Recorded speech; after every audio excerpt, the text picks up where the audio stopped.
Bonjour. Alors, je vous explique ce qui se passe. Il est tard. J'ai enchaîné les coachings. Donc, je vous explique. Il reste 10% de batterie dans ma caméra. C'est un petit épisode de flip-flap-floup vite fait.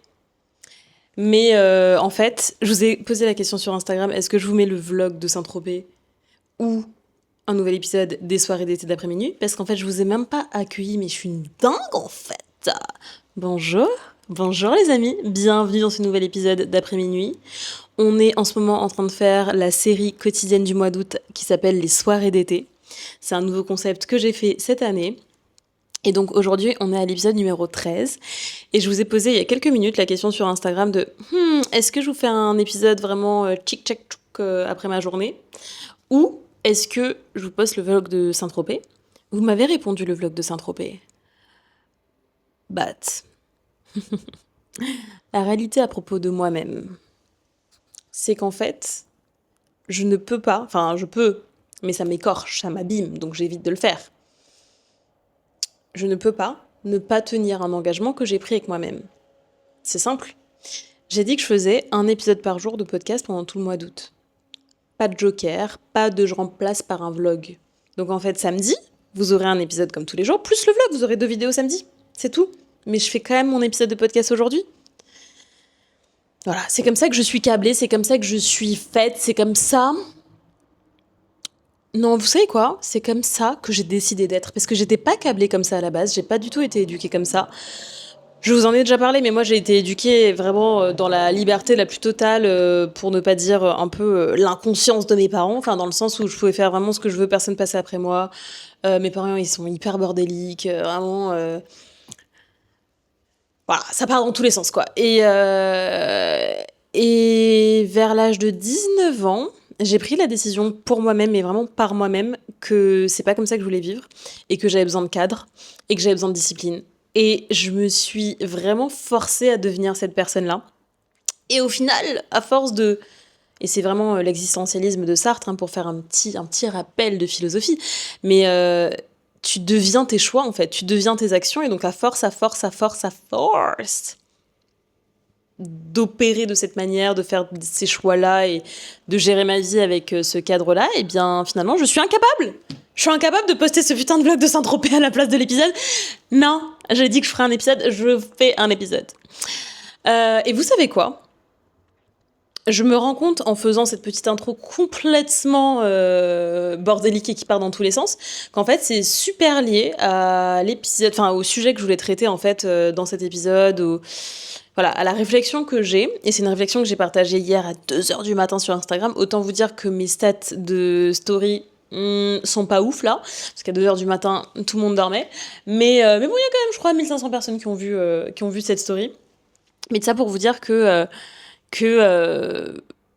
j'ai partagé une réflexion nocturne donc hier soir sur le fait que en fait à un moment donné on se refait pas, et que chasser le naturel il revient au galop, et que justement j'exprimais le fait que je suis quelqu'un d'archi discipliné, très cadré, j'ai plein de routines, plein d'habitudes, je me tiens à mon planning, je suis archi organisée, tout doux tous les jours et tout, bon bref, vous avez capté.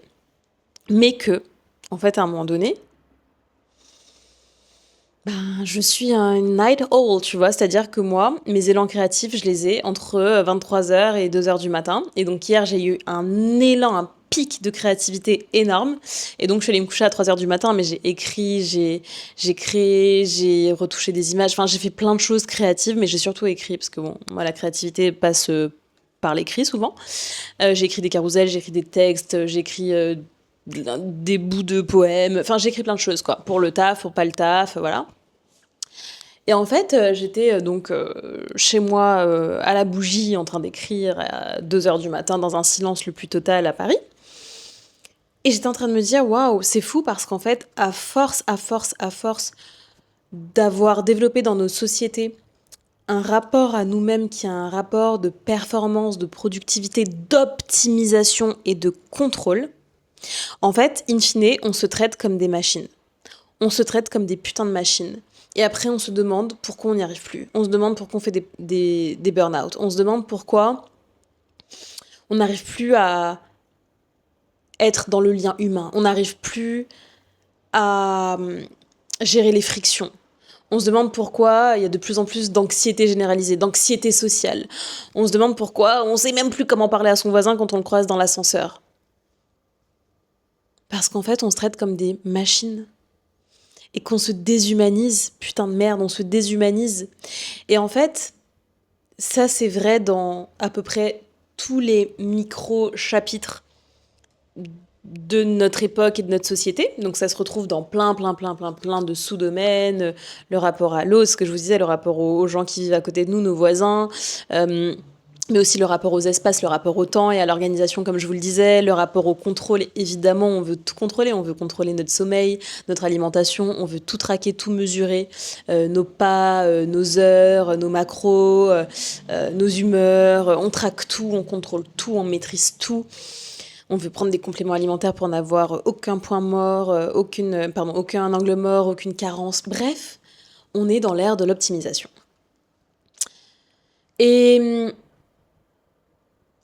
en fait, comme toujours avec moi, c'est l'excès en tout qui nuit finalement. En soi, l'optimisation dans la manière peut-être de travailler, de gérer son temps de travail, de, de gérer sa productivité, why not? Why not? Mais à partir du moment où en fait on ne compartimente plus, on ne réfléchit plus en conscience de manière hyper intentionnelle à où est-ce qu'on optimise, où est-ce qu'on n'optimise pas, où est-ce qu'on met du cadre, où est-ce qu'on met pas de cadre, etc., là, ça devient problématique. Là, ça devient problématique parce que justement, on n'a plus d'interstice et d'espace pour pouvoir être juste un être humain. Donc, un être qui déborde, un être qui imagine, un être qui se perd dans ses pensées, un être qui est touché, qui est ému, un être qui est cueilli, un être qui est surpris et se laisse surprendre, un être qui accueille la spontanéité, un être qui s'émerveille. En fait, toutes ces choses-là ne peuvent pas éclore, ne peuvent pas cohabiter avec le contrôle, la maîtrise et l'optimisation. Ce n'est pas possible, ce n'est pas possible. Et je vous dis ça, comme souvent, je témoigne à travers aussi mes propres excès et mes propres erreurs. Hein. Ce que je vous partage n'est jamais théorique, c'est parce que justement, parfois, je me suis trop traitée comme une machine que je peux témoigner de cela et que je peux vous partager ce propos aujourd'hui. C'est parce que à tant d'égards, parfois, je suis liberticide vis-à-vis de moi-même. Parfois, à tant d'égards, je suis dans un rapport à moi qui est un rapport de performance et de perfection parce que si, je suis entrepreneur et donc il y a aussi une réalité financière, un rapport au monde, un rapport à l'argent, un rapport au faire qui est tellement présent quand tu es dans un écosystème capitaliste, libéral et en plus de ça entrepreneur. Donc toutes les raisons, je les connais évidemment, enfin toutes les raisons. Je sais pas, voilà, mais bon, ça c'est le sujet que j'aborde avec ma psy, tu vois, mais en tout cas les raisons, j'en suis consciente, je pense avoir un bon niveau de conscience par rapport à cela. Mais ce que je trouve triste, et du coup le chantier que je me suis un peu mis à moi-même pour les 2-3 prochaines semaines, donc jusqu'à la fin du mois d'août, entre guillemets jusqu'à la fin de l'été, entre grands guillemets, c'est de laisser beaucoup plus de place à l'insouciance, à la légèreté, à la surprise et je dirais même à la folie ou à la sauvagerie. Qu'est-ce que je veux dire par là ? En 2021, j'ai vécu un été exceptionnel. Exceptionnel. Et 2021 était l'une des années, si ce n'est l'année, la plus délicieuse et la plus géniale de ma vie. C'était une année, justement, où, en fait, je me suis autorisée à vivre, mais à vivre avec tellement de gourmandise et de liberté et de panache et d'audace, mais c'était exceptionnel. Et c'est une année où j'ai beaucoup ri, j'ai beaucoup expérimenté, j'ai voyagé, j'ai aimé, j'ai vibré, j'ai pleuré, j'ai dansé jusqu'au bout de la nuit, j'ai fait tellement de choses. Et c'était pas juste j'ai fait n'importe quoi, j'ai fait les 400 coups. Non, pas du tout, dans le sens où j'étais déjà entrepreneur, j'avais déjà pas mal de responsabilités. 2021, c'est l'année où j'ai écrit mon livre. Si je dis pas de bêtises, non, 2022, j'ai écrit mon livre. Mais tu vois, j'étais déjà dans un projet comme ça, j'avais déjà manifeste. Enfin, tu vois, j'étais dans la vraie vie, je gagnais déjà ma vie, etc. Donc c'était pas en mode c'était ma vingtaine quand j'étais complètement délurée. Non, c'était la vraie vie déjà. Mais putain que c'était bon, quoi. Et en fait, je crois que ce qui s'est passé, c'est que 2021, en fait, on était en sortie de Covid et qu'on avait une soif de vivre et de vibrer qui était, je pense, indescriptible et infinie. Et donc ça a pris le dessus. En fait, c'est comme si on s'est tous pris une vague de vitalité qui a repris ses droits. Et, euh, et le souvenir que j'en garde, c'est que c'était merveilleux, c'était délicieux, c'était exceptionnel et incroyable. Et quand j'y repense, je me dis, mais qu'est-ce, quels étaient les ingrédients de cette année exceptionnelle? Et les ingrédients, c'était l'insouciance, la légèreté, le fait de se laisser cueillir, le fait de saisir les opportunités, le fait qu'on te propose un truc à 18h pour 18h45 à l'autre bout de Paris, bah ok, oui, j'arrive, j'enfile une robe d'été et j'arrive. Rien n'était calculé, optimisé, programmé. Tu vois? Pourtant, je bossais encore une fois, c'est pas la question, mais c'est comme si justement c'était moins binaire, c'était moins des cases et compagnie. J'ai fait plein de rencontres, c'était fou, c'était fou. Et, euh, et j'ai envie de revivre des choses comme ça. Et c'est pas parce que j'ai 33 ans ou que, oui, maintenant je bosse encore plus et j'ai encore plus de responsabilités et je sais pas quoi, que c'est plus possible. Au contraire, justement, je me connais mieux, je connais les ingrédients, je connais la recette, j'ai plus de moyens. Et quand je dis de moyens, c'est de ressources au sens général. J'ai plus de conscience, j'ai plus d'argent, j'ai plus de ressources, quoi. Tu vois, je peux mieux m'organiser, j'ai plus d'outils, justement, pour pouvoir peut-être déléguer. Enfin, donc je peux. Les possibilités sont là. Mais en fait, souvent, et c'est aussi ça que je voudrais vous dire, c'est qu'en fait, souvent, ce qui nous retient, ce qui nous hold back, tu vois, c'est le manque de possibilités dans ta tête. C'est ton mindset qui, tu t'es pas vu, mais en fait, si tu t'en es pas rendu compte, tu l'as pas vu, mais il s'est rabougri, il s'est rapetissé, il s'est rétréci. Et ce qui te semblait complètement possible et normal et envisageable en 2021, 5 ans plus tard, t'es là, non mais quand même, attends, je dois aller me coucher à 23h30, ou oui mais alors attends, mais est-ce que ça se fait? Oui mais attends, mais quand même, j'ai 33 ans, je vais pas faire ça maintenant, et oui, non mais alors attends, mais j'ai des responsabilités, oui mais pardon? Mais pardon?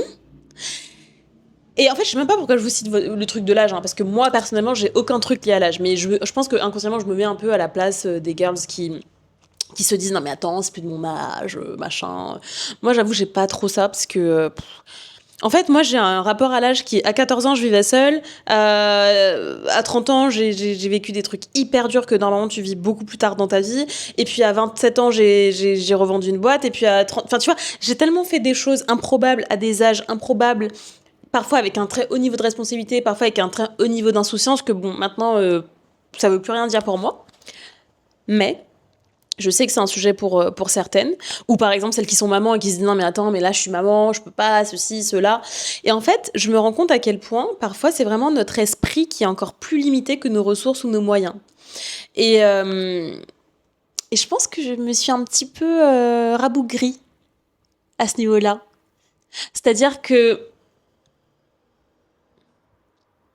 je me sais très wild et très intense et très libre, etc. Et j'ai l'impression que ça fait quand même quelques mois là que j'ai pas vraiment goûté à ça. Tu vois, à un truc un peu de roue libre, de let's go, let's just enjoy life, tu vois. Et moi, en fait, j'ai des images qui symbolisent ça. C'est pas forcément comme ça que je vais le vivre là d'ici la fin du mois, mais j'ai des images qui symbolisent ça, tu vois. C'est euh, danser dans la rue en plein Paris à 2h du matin, euh, c'est rester à la plage jusqu'à 20h et reprendre un bain au sunset, c'est jouer aux cartes avec des potes jusqu'au bout de la nuit, c'est euh,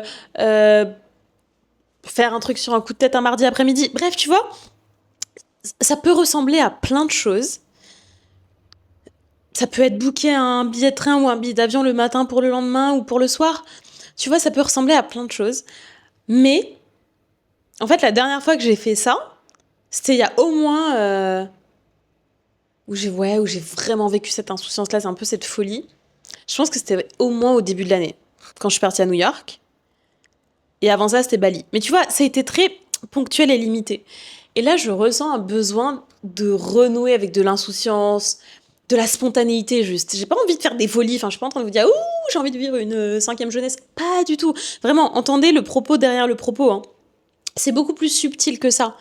Parce que justement, je crois qu'on peut faire complètement cohabiter euh, responsabilité, impact. Là, je bosse sur des projets en ce moment avec le ministère, et en même temps, je fais des propals pour des groupes internationaux, et en même temps, tu vois, il se passe des trucs bien costauds professionnellement, avec beaucoup de responsabilités. J'ai la vision, machin, après minuit. Bref, je suis dans ma vie pro plus que jamais. Mais je pense sincèrement que ça peut cohabiter, coexister avec plus d'insouciance, plus de légèreté, plus de... Ouh, tu vois ou pas? Donc, j'ai une petite mission pour vous. J'ai une petite mission pour vous. Vous commencez à me connaître. On commence à être intime sur le podcast. Surtout si vous écoutez tous les épisodes. Surtout si vous êtes là depuis le début d'après-minuit, qui a été lancé en janvier de cette année. Et que vous avez tout écouté, tout entendu. J'attends en commentaire des petits défis que vous pourriez me lancer. Des propositions que vous pourriez me soumettre. Des idées pour que je reconnecte avec cette insouciance, cette liberté, cette joie, ce rire, voilà, c'est tout ça. Et je vais sincèrement et sérieusement étudier vos recommandations, vos commentaires, vos propositions.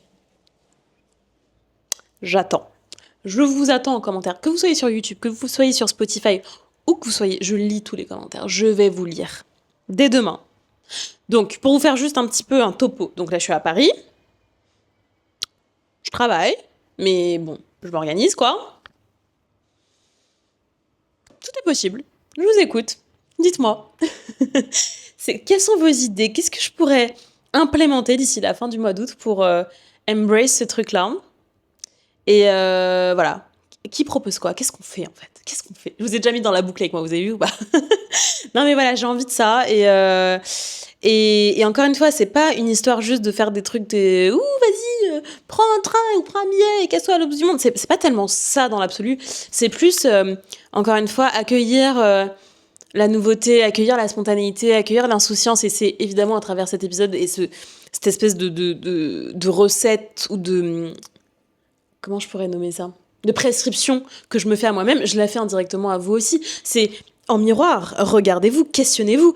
Vous en êtes où là-dessus?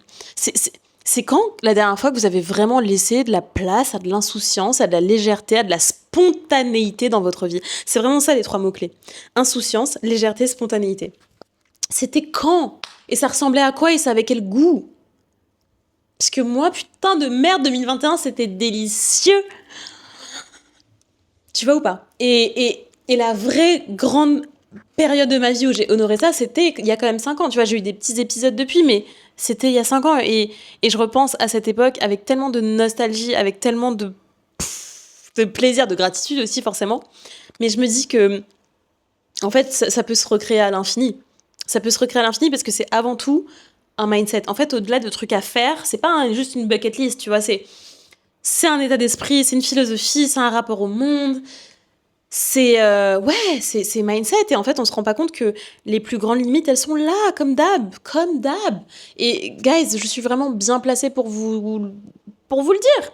C'est mon métier. Aujourd'hui, j'ai 5 consultations. Hier, j'en ai eu 4. Enfin, je le vois. Les plus grandes limites sont ici. Ici.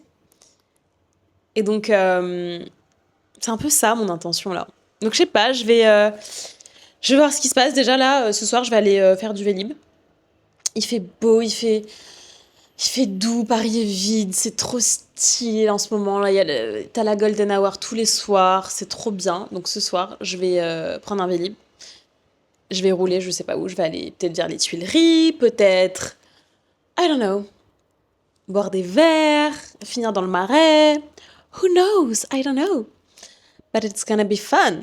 Et je vais faire tout ça en écoutant de la musique stylée, en riant, en parlant à mes voisins, je sais pas, on va voir jusqu'où la nuit me mène ce soir.